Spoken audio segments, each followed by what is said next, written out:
happening with the affections of men for men and women for women. Raise up a child in the way he should go, and when he is old, he will not depart from it. We need to focus on our children. So, HIV transmission among males is men who have sex with men. So any category of men that have HIV infection is a man who has sex with men is at the top of the list. And we say men who have sex with men because many men do not admit to being homosexual.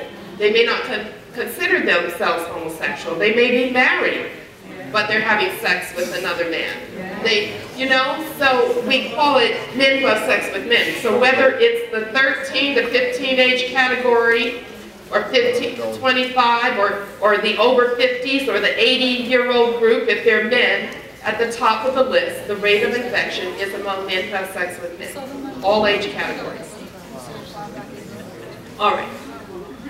Okay, people 50 and older. So all 15% of all new infections are among people 50 years and older. And I used to think 50 was old, but I don't think so anymore.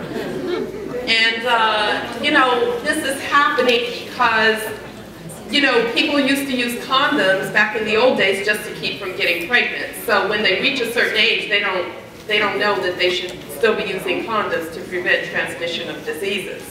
And so 50-year-olds are becoming infected. Divorcees who are re-entering the dating scene.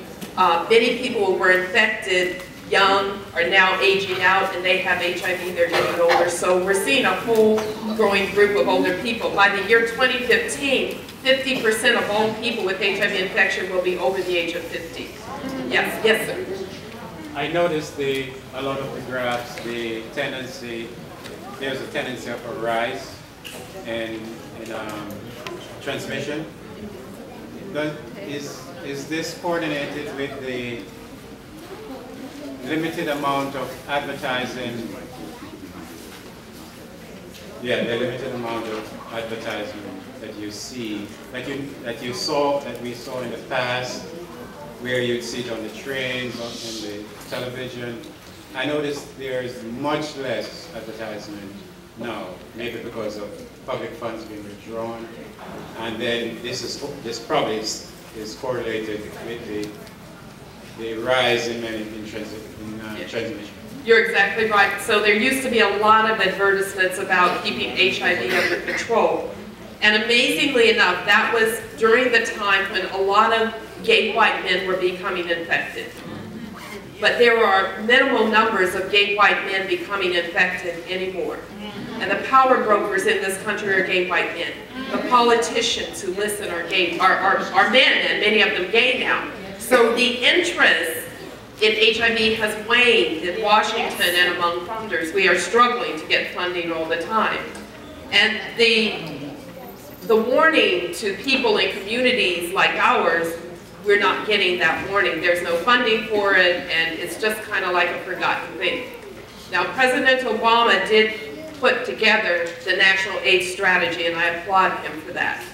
How it's going to be pushed through, we don't really know, because there are a lot of people blocking it, as they're trying to block many things my president's trying to do. So we're struggling in this area, and we need help, because we're not seeing. What has happened is we see Magic Johnson a lot. His posters around. But the people who get HIV infection, who need care, don't look like Magic Johnson. Exactly. They don't have access to the same things he has. They have access to the same medications, but not the support for the type of lifestyle that one must lead when they have HIV infection. A person with HIV infection must have excellent nutrition.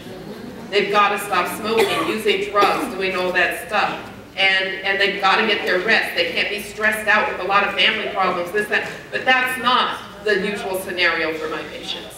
So some of us have issues with the whole magic thing. I mean, it's good seeing the brother on the posters, but he doesn't reflect what we're really dealing with in our community. So it's kind of a double-edged sword.